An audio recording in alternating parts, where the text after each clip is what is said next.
is a presentation of the Match Talk Podcast Network.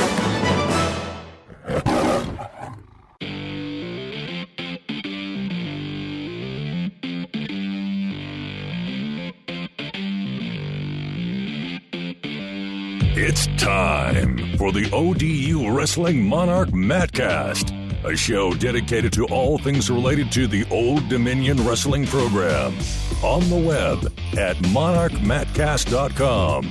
Now, here's your host, three-time National Wrestling Writer and Broadcaster of the Year, and 2004 ODU alumnus, Jason Bryant.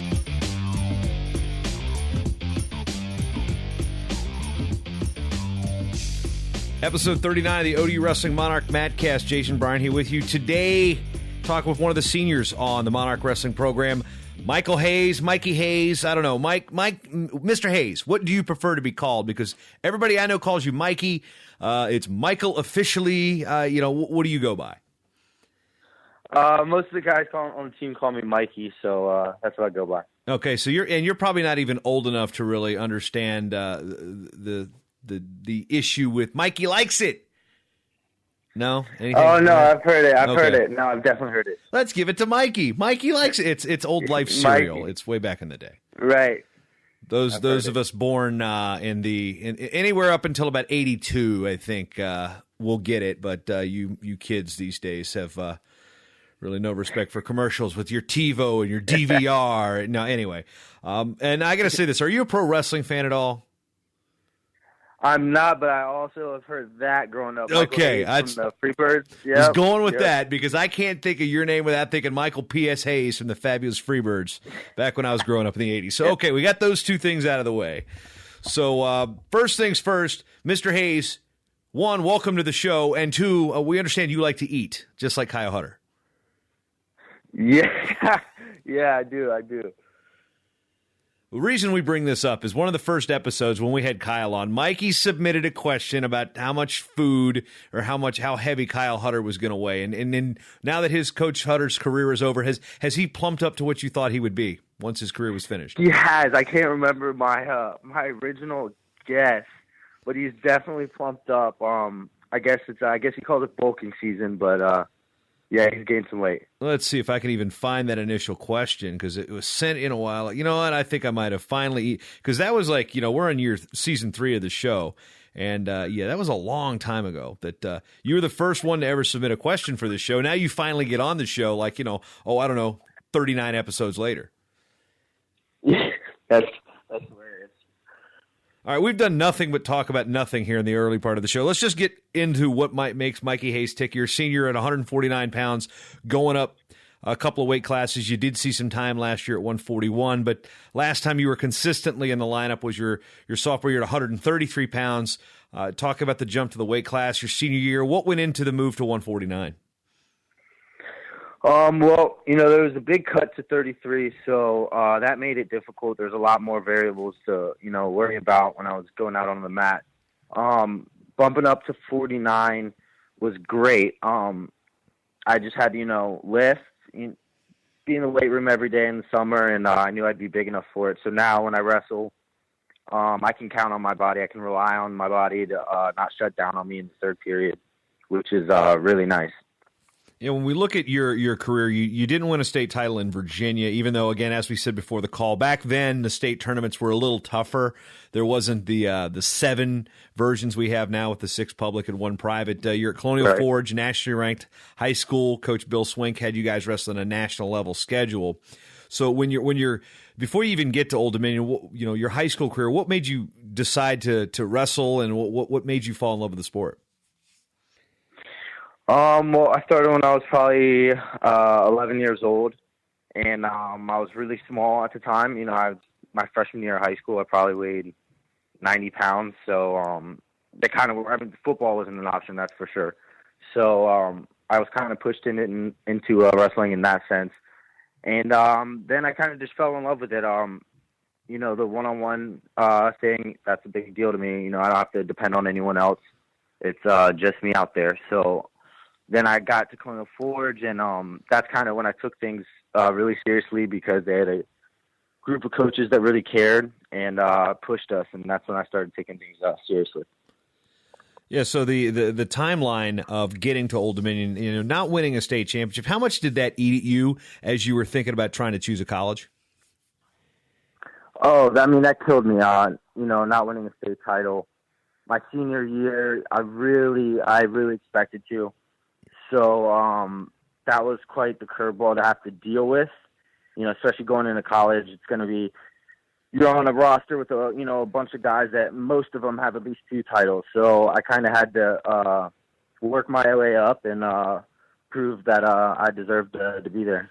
Where were you looking as far as options go outside of Old Dominion? I was looking at a couple of Division II schools like Newberry and Ashland in Ohio, but I went on a visit out there, and I didn't want to do the small school D2 thing. I didn't want to go D2 and be successful and then have a bunch of what ifs in my head. How would I have done in D1? So I took the risk and went Division I, and so far it's paying off. So was this situation were you getting any offers as far as financially right off the bat, or was Coach Martin like, all right, you can walk on and then we'll see what you can earn? Right. I got a bunch of offers D2. D1 I wasn't. And Martin kind of said, you can come on the team. If you show us something, you start producing, then we'll help you out. And that's kind of what happened. I came on the team, kept my head down, kept working, and started doing good things, and he started rewarding me. We're sitting at the Virginia Duels a couple weeks ago, and you had beaten Davion Jeffries from Oklahoma, probably one of your signature wins at this point in your college career. And I'm talking to Steve, as like, Hayes having a good year, and he turns, he goes, he's always been good. He just believes it now. And how true is that statement? Do you believe, is there a difference in your belief this year that you're able to go out and wrestle nationally ranked guys, not only, hang with them, but beat them? I can picture him saying that. There's definitely truth to that. The guys around me, the guys like my workout partners, my coaches, myself, we all knew what I was capable of throughout college, but I never was implementing it. I think a big part of it was cutting to 33, and then another part of it was just self-doubt. And then, as I got older, I developed, and now it's starting to show on the mat with my results, and I think that we all knew that I could do it. It was just a matter of doing it. The matter of doing it, your style, you've got a pretty good bag of tricks when it comes to picking up some near fall points. I think you and Warner have a very similar type of moving with the little broomstick or whatever you guys want to call it, but you can pick up points in a hurry in that respect. And how much of that now you're having it in your arsenal has enabled you to win some matches because you're bigger, you're stronger, and you can hit those bag of tricks moves late in the match or when you need them to get some points.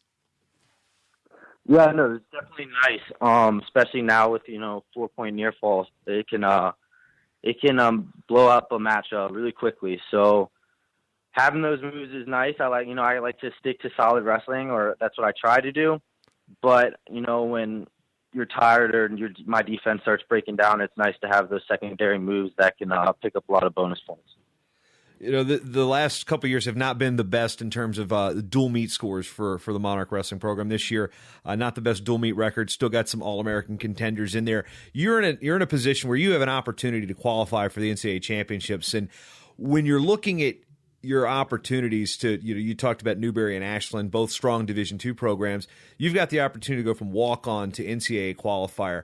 When you came into this season with the new weight class, how much of just getting to the tournament was a goal versus, just say, okay, go out and wrestle every match? Like, it's kind of cliche. I truly believe that, I could get to the tournament. I could get on the podium. And I know, everyone says that, but I've put in the work, and I know like a lot of people from the outside looking in might not be able to tell, but the people who are close to me know that I was capable of doing it, and that's what I'm going to do. So I don't know. It's kind of an expectation I have of myself to make it to the tournament and win some matches. Was there a point this year with the new weight class that when you go into it and you beat somebody that you're like, wow, okay, I know I can compete, but it really kind of opened up your eyes as like, man, I can really compete here. I can do some damage here. Right. When I first came in, there's obviously, the little thought in the back of my head, what if I'm not big enough? 'Cause that is a big jump from 33 to 49. But I got in there a couple matches, or first and whatever matches. I had a rough patch at the very beginning of the year. But I did feel like I was big enough and strong enough to, represent myself at the weight class. And then that started snowballing. And I think after my win over NC State, I think that gave me some confidence, and I kept the ball rolling up until now.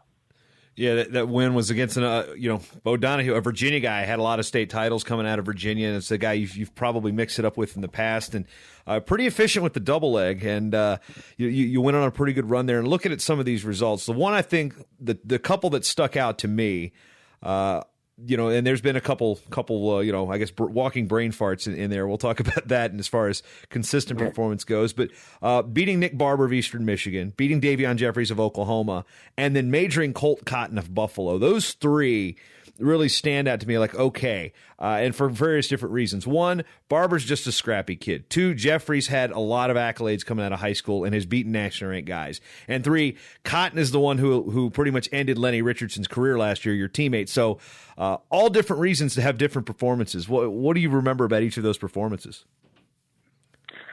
Well, a big one against Colt. I knew that, Lenny had his little issue with him at the MAC tournament, and so I knew he was a dirty wrestler, and I knew he was going to try to do a lot of things to throw me off my game going into that match. So I knew I'd just kind of keep calm, cool, and collected.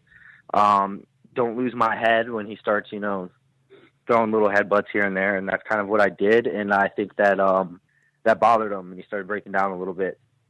As far as the other matches, the Oklahoma kid, I just had to wrestle hard. I got super tired of that match. I think both of us were just at the end with our lungs, and so that one just took a little bit of heart to stay in my stance in that third period. I think I had a 1-point lead, and to stick it out. And then the Eastern Michigan match, that kid is tough, and I kind of thought to myself, if I can get off bottom against this kid, I think I can win the match, and that's what I did.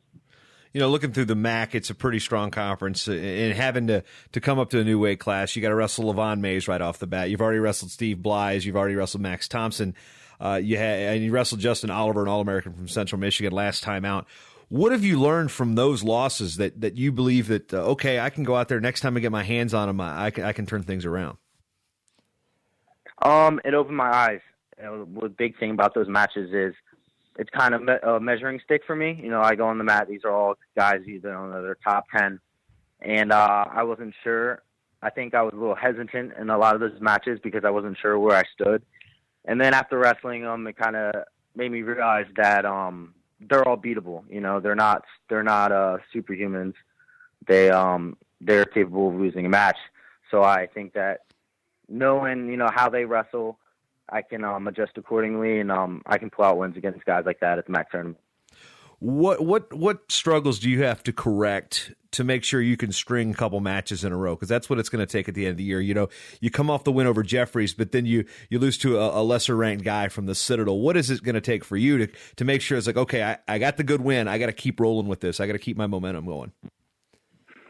Well, I need to keep putting in the extra workouts. As far as that goes, to build me up mentally, and as far as physically wrestling, I need to stay solid on top. I need to make sure I ride kids for 2 minutes, and I need to make sure I pull my legs back. If I can do those three things, extra work after practices, when no one's looking, riding people out and pulling my legs back, I think that I'm going to be really hard to beat. Yeah, with the back-to-back wins you had over Colton and Xavi Ramos from Duke, it set that stage. And I was my intent to watch the Old Dominion Central Michigan match on ESPN3 was obviously to watch the alma mater, but I was really focusing in on Jack's match at 184 with Jordan Ellingwood and your match at 149 because I'm curious. The win over Davion Jeffries is impressive, but I'm curious on where Mikey Hayes stood against the upper echelon, the top tier, and Justin Oliver ended up beating you with a major decision, a lot of takedowns here, and it seemed like you defend the single leg really well, and then all of a sudden he just you couldn't finish it. He'd end up finishing the two. What really did you learn about yourself in that match with Justin Oliver and enabling yourself to realize, okay, there's a gap I need to close? What are you going to need to do to try to beat this guy? Because he's in your way for a MAC title. Levon Mays is in your way. Those are both All-Americans sitting in front of you. Right. Well, he's got a great underhook to a single that he goes to right away. And I knew that going into the match, and we kind of went over it. And I think that that's kind of what he scored on me. All of his takedowns almost, I think, aside from one, were those underhook throw-bys. If I had stuck, to wrestling in the open, what I'm good at, I think that the scoreboard would have been much differently, looked much differently. So going into it the next match, I know what I have to do. I know what he does. I felt it. I felt strong in the match. My body felt good. I didn't get tired. So that was a good thing. But I just he had this one hold that exposed me. So we're gonna develop a little game plan for that going into the MAC tournament. Yeah, it's a deep weight class, and you found yourself in the coaches' rankings as far as how they work on qualifying for the weight class, and you get in a situation where you just need to have a MAC tournament that's up to the whatever bids are going to come through. Do you get nervous coming out every single match, knowing that each match actually your potential tournament life and having the ability to qualify for the tournament? It's being formed right now. I mean, how do you handle the nerves and that mindset?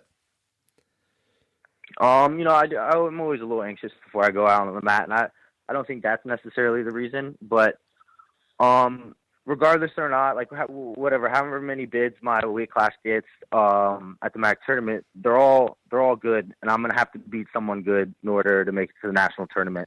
So that doesn't bother me as much. Whatever happens, throughout the season, I know that. So I'm going to have to beat someone good, maybe two good guys at the MAC tournament in order to earn my spot at the national tournament. So that's what I'm going to focus on doing.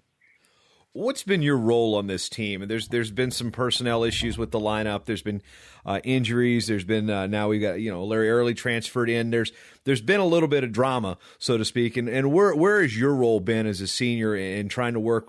Jack's also a senior. Kevin Beasley's super senior, but he's academically still a junior in terms of eligibility wise. Right. What do you feel your role has been with this program now that you're one of the few seniors on the team? I'm a lot older now. There's a lot of young guys in the lineup. So, they're going to look at the way I do things on a day-to-day basis, and I think that they're going to copy it. So I think first and foremost, I need to just do the right things because I do believe that the younger guys on the team are watching. I mean, I know when I was a freshman, the older guys on the team, I noticed what they did, and I kind of I would copy what they did. So I try to do the same thing. And then, Beasley he's very vocal, Kevin. And Jack is always doing the right things. He's a super focused guy. So I think the three of us, if we focus on making ourselves better and doing the things that we need to do in order to, win matches in March, then I think that it rubs off on the rest of the team. You got a lot of freshmen in the starting lineup, and being one of the few seniors, what are the discussions that you guys have internally? Maybe not things the coaches are preaching to you, but things that you guys tell each other, especially the freshmen, because a lot of them, you remember that freshman year, that first year in the lineup, you're taking your lumps. Steve Simpson had a good redshirt year. He's taken some lumps this year. Anthony, a true freshman, Antonio Agee, taking his lumps a little bit. Will Hilliard taking his lumps a little bit. What do you tell those guys to make sure that you've been there, you've taken your lumps? What do you tell them to try to keep their spirits up and keep that determination to keep trying to win matches? Every weekend's a new weekend. You have these losses. I know Simpson's had a couple losses that have bothered him. And you gotta forget about it. You gotta just move forward. That's a big thing, and not looming on the past. Like you said, we've all had those years in the lineup when we've taken our bumps and bruises. So I kind of just tell the guys that it's a new weekend, it's a new opponent. You can't worry about what's already happened. That what already has happened. Let's just do what you can do right now. As we look at the lineup, I mean, with a lot of freshmen, I think there's 20-some freshmen on the roster. Where do you see the future of the program right now? I mean, a lot of guys are still getting their feet wet. They're going to try to jump levels here, and you've obviously jumped levels, not just weight classes, but levels as well. Where do you feel the biggest improvement can come, not this season, but the next season from the guys that are sitting there in the room after you finish your eligibility? Well, what's good is we do have a lot of young guys in the lineup. So we have a bunch of, freshmen, sophomores on the team that are getting this exposure to nationally ranked guys every weekend. So right now that might be difficult for them, but next year, they'll be more accustomed to it. And I think that it'll pay off as a team. Everyone will be a year older. Everyone will have a year more experience. So I think it's really all uphill from here. When we look at the situation, one, we haven't talked about this as Larry Early has officially transferred in, won the Appalachian State Open over the weekend, and he's a weight class above you, coming from the Big Ten and a power program at Oak Park Forest. There's another OPRF kid on the team with Alex Madrigal. But what's Larry going to bring to the room now, especially with you being right there with near his weight class? He's definitely, going to bring another look for me into the room, another guy to work out with and to scrap with. He's kind of tall and skinny, which we don't have a lot of guys like that, so that'll be good for me. And yeah, I think that's a big thing. Now, as we move forward into the world of wrestling and after you get done with your career, what are you looking to do after you've graduated from Old Dominion? Or are you looking to get coaching, or are you looking to put that business degree to work, or what? I'm not sure yet. I'm not 100% sure. That's kind of something I'll start worrying about more and more after March, but I haven't counted anything out. I might wrestle. I've had a couple opportunities to coach, or I might talk to Steve about getting a job in this area. I'm not sure yet. What's been your favorite thing about attending school at Old Dominion? Not necessarily wrestling, but just being a student at ODU.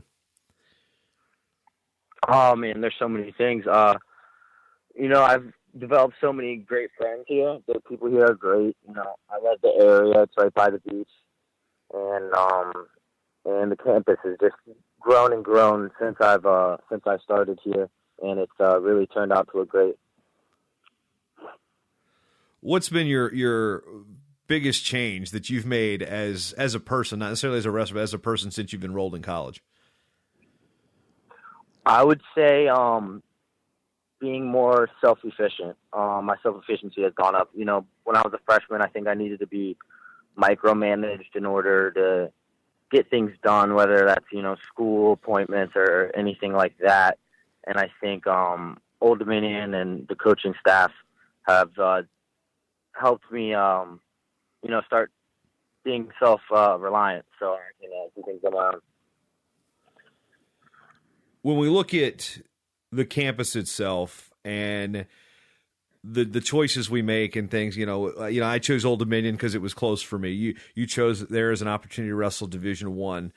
When someone asks you about your career, whether or not you finish out making the tournament, becoming an All-American or not, would you say you've had a good wrestling career at Old Dominion and a good academic career? I mean, how would you classify your 4.5 going on 5 years in Norfolk? It's been great. I think looking back on it, I won't have any regrets. I've been working hard here academically and in the wrestling room, and I've learned a ton of things. I've met a lot of great people, so I don't think looking back on it, I'll have many regrets. All right, and there's always the opportunity that we have on this show is to throw your teammates under the bus, because I think the last 2 years, Austin Coburn was really the whipping boy for pretty much everybody, every athlete that's shown up on the program. But just give me a little insight on some of the funnier things that the guys on this squad have. I mean, there's usually a jokester within every class. With a bunch of freshmen, you've probably got somebody that's got a little bit of a sense of humor, and of course, there's Beasley's hair. There's plenty of things. Yeah. Let's hear some quick stories from the road about this current squad. Oh boy! So we got Beasley loves his hair and his loud wrestling shoes. And then we have Jack, who also is extremely into his hair, which I guess isn't necessarily a bad thing. But if you want to go anywhere during the day, if we have practice at 3, we should just tell him that it's at 2, so he can get there at 3. That's the type of guy Jack is. Let me think. Who else? Some good jokes. I don't know. I can't think of any right now. Anybody out there right now that can give Kyle Hutter a run for his money in the eating department? Kyle Hutter run in the eating department. Yikes. Demas can put away some food. I'll give Demas that. And I would have to say Alex Madrigal. Alex Madrigal can he could probably get up to about 185 if we let him. This might explain why he's not at 25 this year, though, right? That's exactly explanation. We kid, because that's kind of a weird thing to say before you even have him on the show, anyway. But you mentioned Josh Demas, and this is something we haven't really talked about much on the show. He hasn't appeared on the show yet, but what's he brought to the room? What's he brought for you specifically? Because that was his weight class, or in that area, 49, 57, 65. He's been in that range. Working, at Ohio State and then Rutgers, now down here. What's he brought to the table for you personally? A bunch of great things. I mean, he wrestled at a powerhouse program, Ohio State. So the kind of mentality that they have over there and the way the things they did over there, he brought it here, and he's got a similar body type to me as well. So a lot of his technique and the way he hits things is effective for me. All right, enough of the serious stuff. Are you ready to have some fun rapid fire questions here? Yeah, let's do it. All right, it's the short time segment that I borrow from one of my other shows. I don't really call it short time because that show is called Short Time, but it's 10 questions. We're going to rapid fire them off. I don't want you to think about them. I just want the first thing that comes to your mind. Are you ready? I'm ready. All right, number 1, who is your favorite person to follow on Twitter? Kenny Powerisms. Okay, that's pretty good. Number 2, you win the Olympic gold medal. What do you have for dinner? Steak and lobster. Number 3, who is the best wrestler people don't talk about?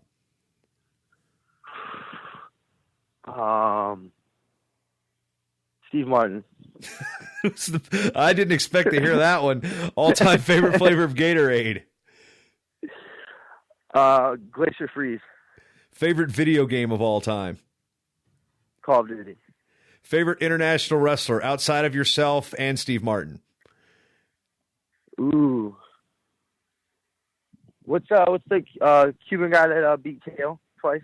Oh, Yoel Romero. Yeah, okay.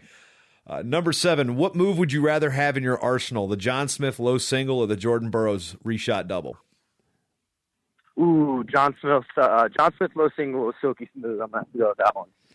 Who is one person from history you'd like to wrestle, regardless of weight class? Abraham Lincoln. Most common answer, by the way. I think too many people have seen Fight Club. Question 9, funniest teammate. That can go back to high school, youth league, anybody, even Austin Coburn. Funniest teammate. I'm going to have to go. Can I give you like a top 3? Yeah, go for it. All right, I'm going to go Chris McCarty, former teammate. And then Chris Moriello and Abner Romero. All right, two in the current squad and both young kids. So there's promise for this show moving forward to know that we get Mr. Moriello and Mr. Romero on the show. We can have some fun stuff. Okay, question 10. What is your spirit animal? My spirit animal? Praying mantis. Praying mantis. Gotcha. All right, you're out of the, I don't want to call it a hot seat because it really wasn't a hot seat. But anyway, Mikey Hayes, I'd like to thank you for coming on the program. Let's just give you a forum here. Anybody you want to thank, just general statements and things about this season, your career that you want to throw out here that we didn't have a chance to talk about.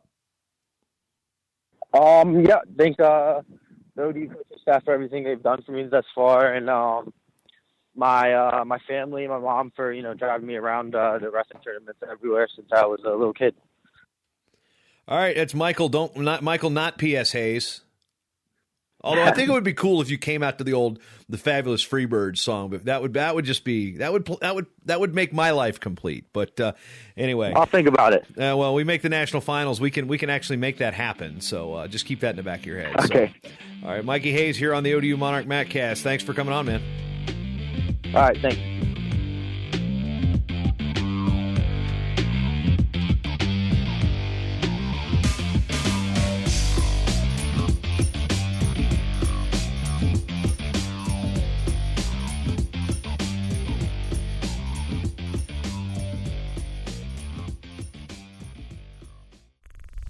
This show is part of the Matt Talk Podcast Network. For more wrestling podcasts, head over to MattTalkOnline.com.